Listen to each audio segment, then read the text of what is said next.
And the next question is, what do you propose be done about lodges that cannot fulfill the lodge proficiency requirement?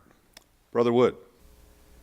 That's a good question. I wasn't even aware that there was such a requirement, but you know, lodge proficiency is important, but that's not everything that masonry consists of.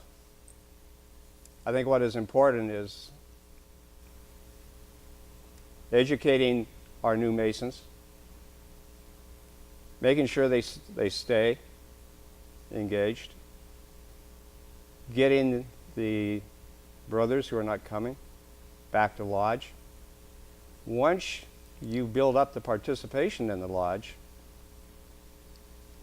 and you have the proper number of people to fill the chairs to where you can open based on what degree you're opening on, I believe then we can start pushing forward with asking those lodges to start concentrating on lodge proficiency. But to sit there and close a lodge because they're not doing the work up to par, but yet they're there and they are struggling, maybe what would help a lot is if some of the other lodges in their district would come and help them. And I think we should encourage the districts to help each other, to work together as a big body. Because you know, you can get a lot more accomplished when you have a group of brothers working together towards a common goal and sharing that responsibility with the idea of, hey, we're going to take it from down here to up here. When you call on brothers that are proficient and ask for their help, you can get a lot more done. But to sit there and say, well, your lodge isn't proficient and maybe, you know, punish them for it, I don't think that's the right way to go. We need to encourage participation, growth, and help. Extend a helping hand to your brother. Extend a helping hand to another lodge. And encourage the districts to work with each other even. Because you may have one lodge in one district close to another lodge in another district that is very strong. Why don't they come across? What's this all about, the borders between districts? And you see that happening a lot. No. We need to encourage participation and help and extend that helping hand to a lodge that's struggling instead of just punishing them or taking away their charter or whatever. You know, it's all about fraternal love, friendship, and spreading that cement that brings us all together as one big body. Thank you. Lodge proficiency requirement comes into play on a lodge under dispensation. That lodge is required to prove to the Grand Lodge that they can and have done each of the 3 degrees with proficiency.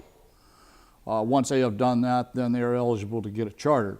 Once they get their charter, the lodge then becomes the sole judge of the proficiency of its candidates and, in effect, becomes the sole judge of the proficiency of the lodge.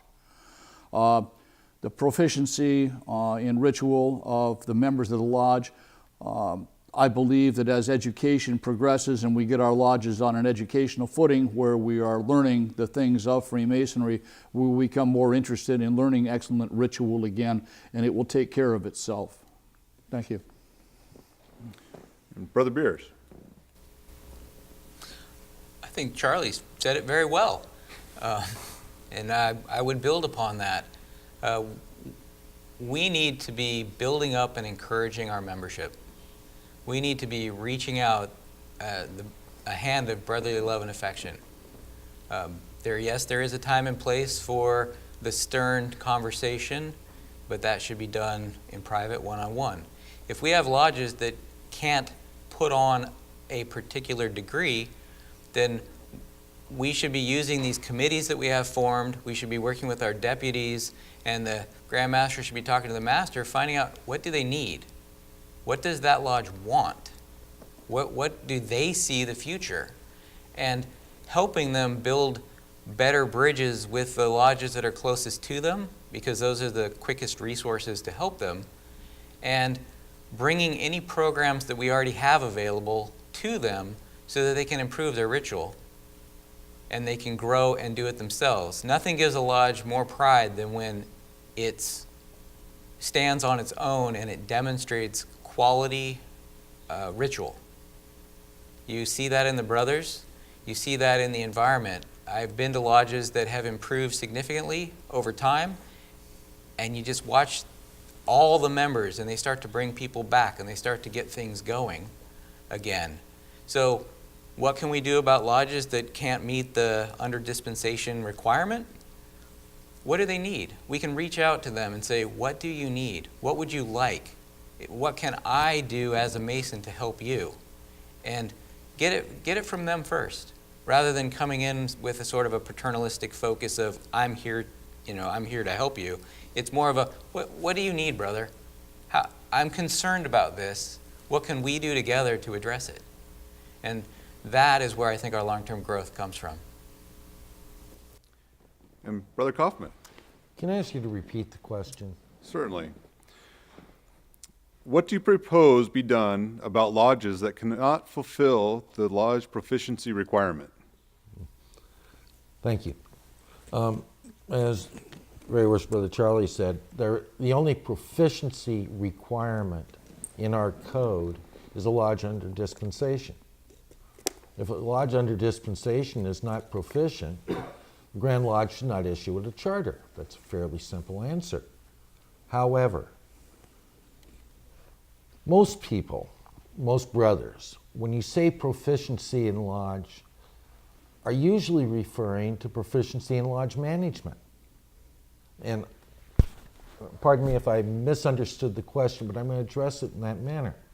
I don't believe that the Grand Lodge or any lodge should dictate to another lodge what the qualifications are for their officers, whether they need to have passed the proficiency in lodge management or not, because the lodge determines the quality of their members.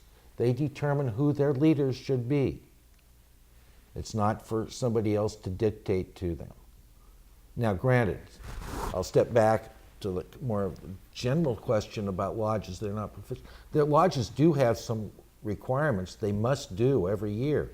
They must have somebody representing them at the annual communication. They have to file their 990s and the copies with the Grand Lodge. They have to file their monthly reports. They have to pay their fees. Those things, if they're not done, the code provides remedies. And if the lodges are not doing that, it is the job of the representatives that have been elected to serve in offices in the Grand Lodge to reach out to those lodges, to help them correct their errors and get back on the path of following the business side, and most of those are all business side part of our fraternity. Thank you.